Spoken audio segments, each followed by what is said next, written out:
¿Qué tal, mis queridos hermanos y amigos? Amén. Pues sean todos bienvenidos nuevamente a un vídeo con el pastor Alfredo Gavarri. Amén. Bueno, es siempre para mí pues un gozo el poder cada semana subir un video, compartir con ustedes la palabra de Dios. Amén.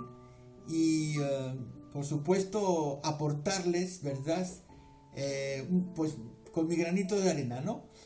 Aportarles a sus vidas pues unas meditaciones, ¿no? Que nos ayuden a todos a reflexionar. Amén. La reflexión en la palabra de Dios es, yo creo, lo que más me gusta, podríamos decir, del Evangelio. Amén. La reflexión en la palabra. Soy una persona, yo creo, por naturaleza, soy una persona curiosa. Siempre he sido curioso. Siempre me ha gustado saber el porqué de las cosas. Nunca me ha gustado aceptar las cosas porque sí. Cuando yo era chico, si el profesor me decía esto es así, yo tenía que averiguar. No me conformaba con que la gente me diría esto es así, tenía que averiguar, ¿ok? Y con este espíritu, digamos así, inquieto, de inquietud, es con el cual yo he venido a los pies del Señor, amén. Y siempre guardando esta crítica un poco en todo, ¿no? El sentido de la crítica constructiva, por supuesto, necesidad de comprender, no solamente de aceptar. Siempre he creído que el creyente es una persona que tiene todos sus sentidos, que reflexiona. El creyente no es una persona que acepta todo. Tenemos la falsa imagen de que un creyente lo acepta todo por fe y damos por hecho de que creer por fe es aceptar todo y sin importar qué, ¿ok? Aceptar todo. Como que el creyente está descabezado, está decapitado, no tiene cabeza y no puede pensar, o no tiene derecho a pensar, o no lo dejan pensar. No, eso está en oposición con mi forma de ser, con mi naturaleza. Me gusta ver las cosas y discernir. Entonces, creo que lo mejor que podemos hacer para crecer espiritualmente es siempre indagar en la palabra de Dios. Amén. No conformarnos solo con lo que nos dicen, sino que tenemos que averiguar bien y verificar en la palabra de Dios. Amén. Eso es lo más interesante. Amén. Les repito algo que me decían mis pastores ya desde que me convertí. Me decían que el enemigo más grande que tenemos es la ignorancia. Me decían, la ignorancia es un peligro muy grande. Bueno, pues vamos entonces a el segundo capítulo de Efesios. Vamos a terminar este segundo capítulo en el día de hoy. Vamos a intentar hacerlo lo más corto posible. Amén. Y espero con todo mi corazón que las reflexiones que vamos a hacer pues les sirvan realmente para poder avanzar en este camino con nuestro Señor. Amén. Bien, voy a empezar entonces en el verso 19, pero en la parte final. ¿Ok? En la parte final, donde nos dice que somos miembros de la familia de Dios. Voy a empezar por ahí porque es muy interesante. Amén. Significa que formamos parte de la familia de Dios. Eso es muy interesante, eso es muy bueno, es muy positivo. Trae muchas bendiciones para nosotros porque nos dice Dios en su palabra que somos miembros de esta familia, por lo cual pertenecemos a la familia de Dios y tenemos derecho a las bendiciones de Dios. Amén. Claro que eso es solamente el 50% de la verdad que está expresada en este verso. Y no hay que conformarnos solo con el 50%. Debemos acceder al 100% de la información. Amén. Entonces, muchos se conforman solamente o es que solamente se contentan con las bendiciones, lo positivo, ¿no? Como soy miembro de la familia de Dios, entonces mis derechos, venga, mis derechos. Tengo derechos porque soy de la familia. Como soy miembro de la familia, mis derechos. Y el creyente a partir de entonces ya se pone a exigir esos derechos a Dios. Bueno, no es que sea una manera muy acertada, la verdad, de ponernos de ahí delante de Dios, como tratando de exigir como que tenemos derecho a algunas cosas.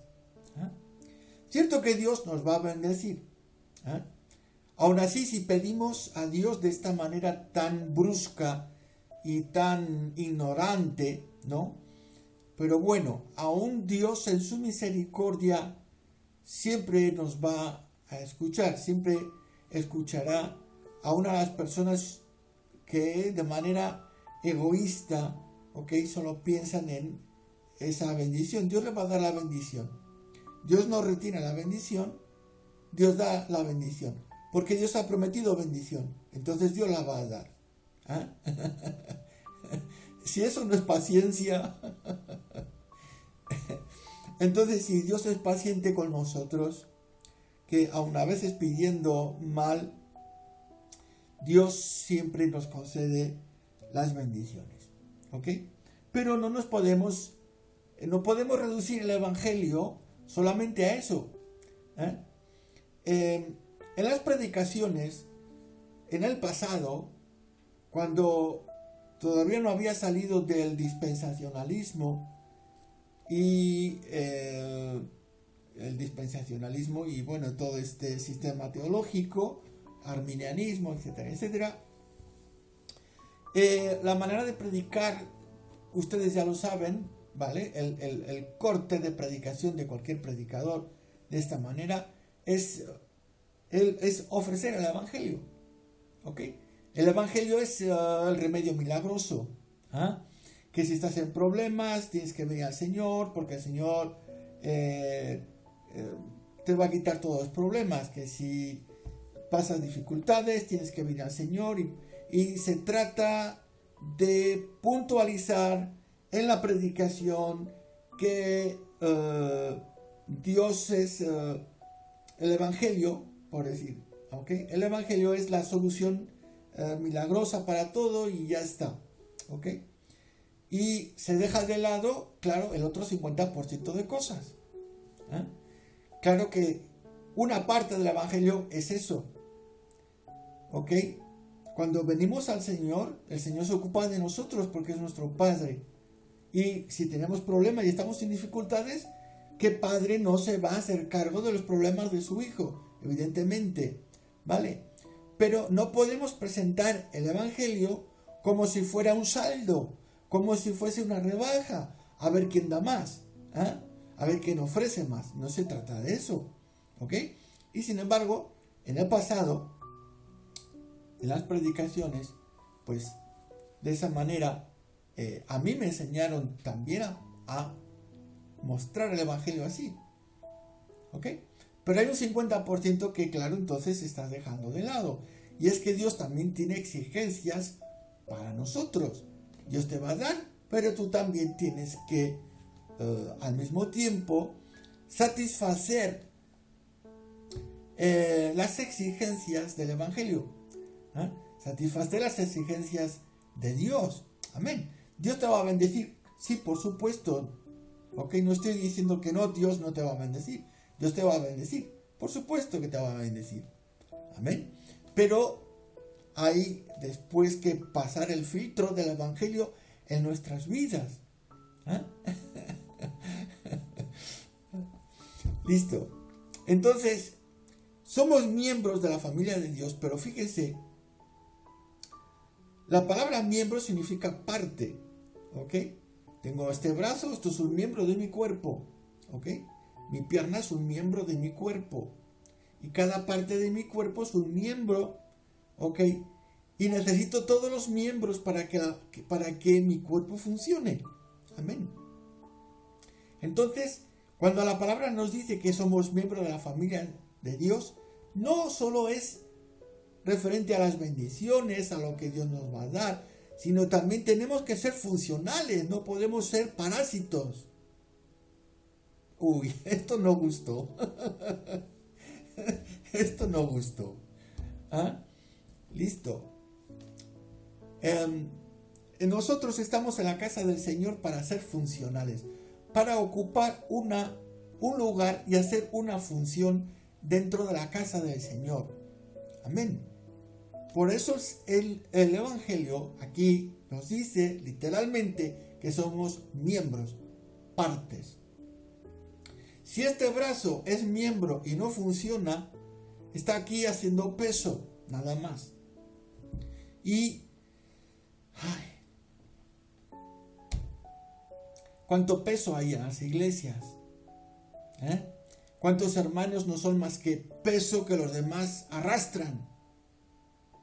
Ni siquiera se mueven ellos, hay que estar empujándolos. No son miembros vivos, son miembros que están ahí parásitos, porque no se mueven. Entonces los demás hermanos tenemos que estar empujando, ¿ok? Pero si ese miembro no tiene vida, pues la palabra de Dios nos dice, ese miembro va a ser cortado. Ay. A veces digo cosas que luego suenan fuerte, o la gente me dice que, ay, qué duro. Pues es así el Evangelio, ¿no? Bien duro. Listo. Bien, pasamos al verso 20, 21 y 22, vamos a leerlos. Dice, bueno, miembros de la familia de Dios, dice, edificados sobre el fundamento de los apóstoles y profetas, siendo la piedra del ángulo Jesucristo mismo, en quien todo edificio bien coordinado va creciendo para ser un templo santo al Señor, en quien vosotros también sois juntamente edificados para morada de Dios en el Espíritu. Amén.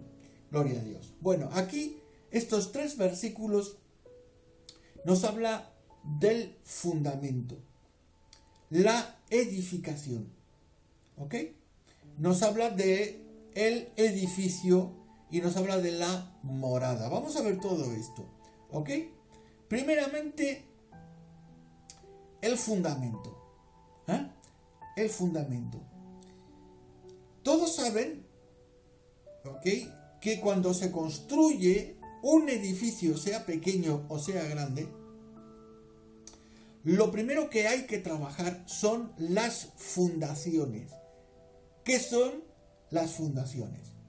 Las fundaciones son el soporte sólido de lo que se va a construir.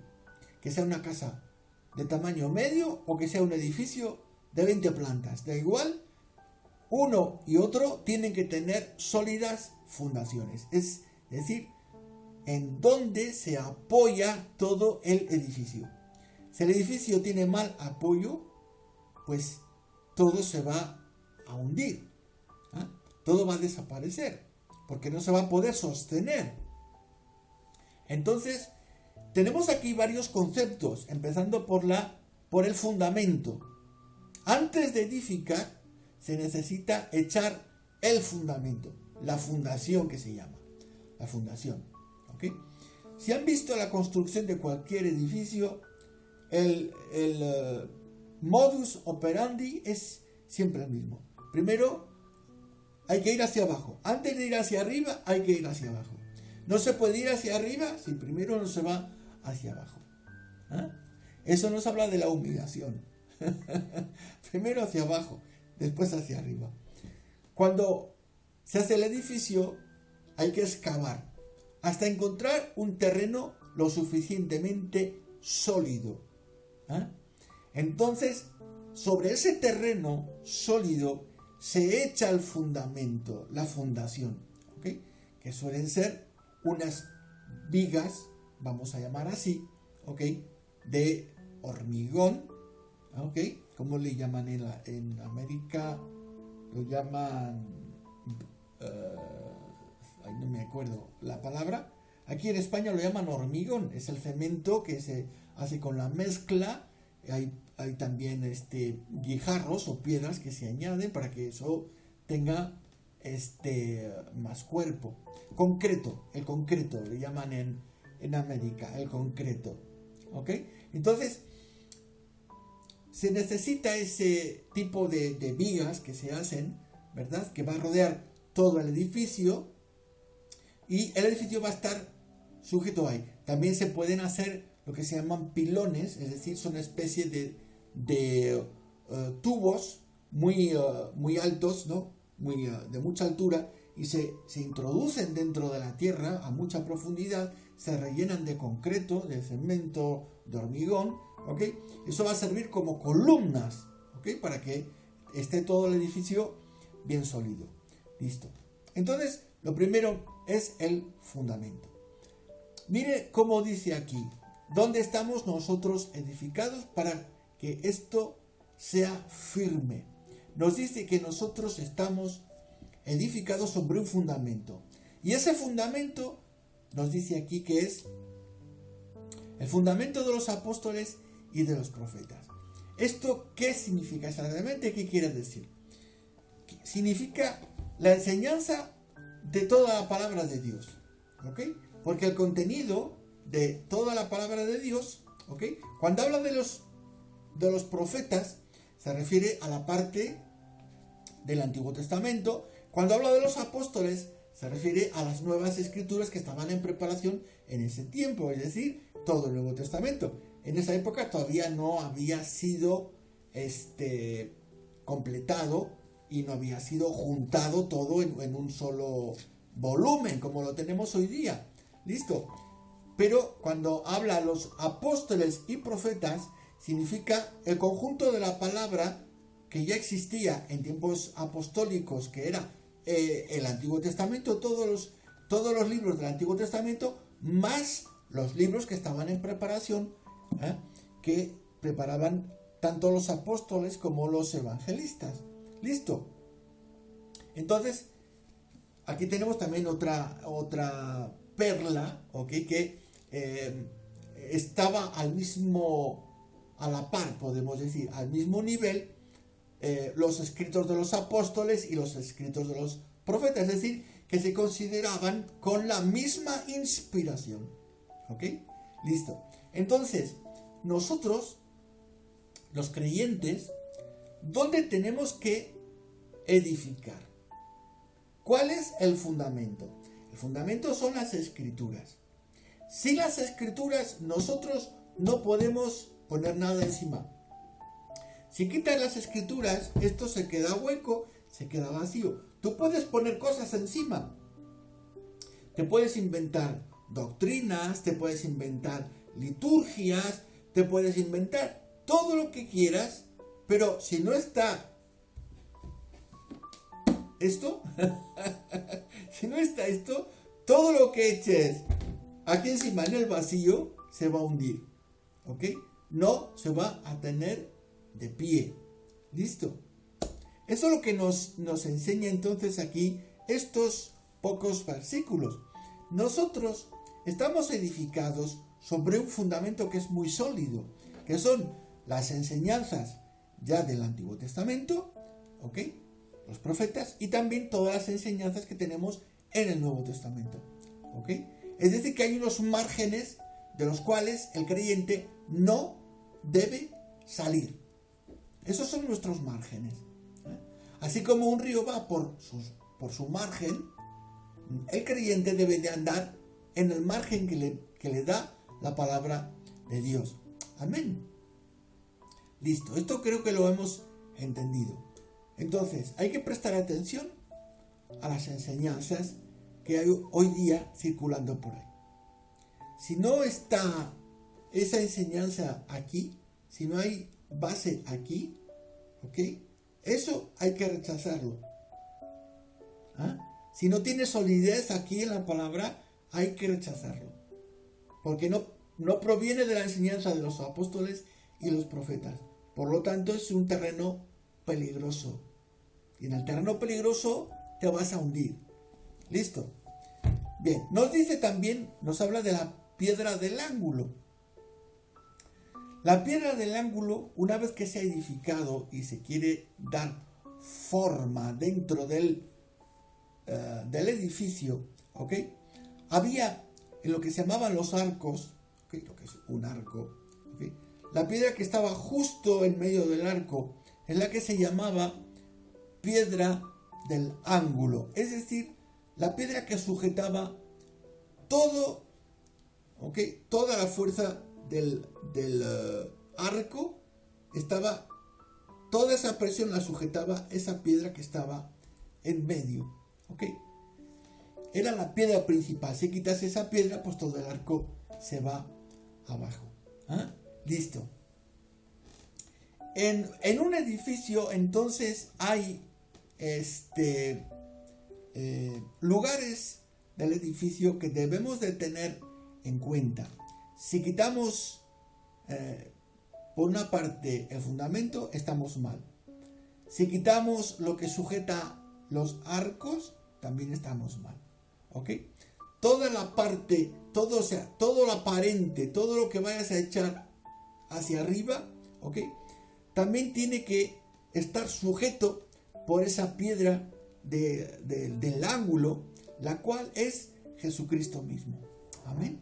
Nuevamente nos está repetitivamente diciendo otra vez que tiene que estar todo conforme a Jesús, a Jesucristo, al Evangelio, a la palabra. Y podemos estar redundando todo lo que quieran, pero es lo mismo. ¿Eh?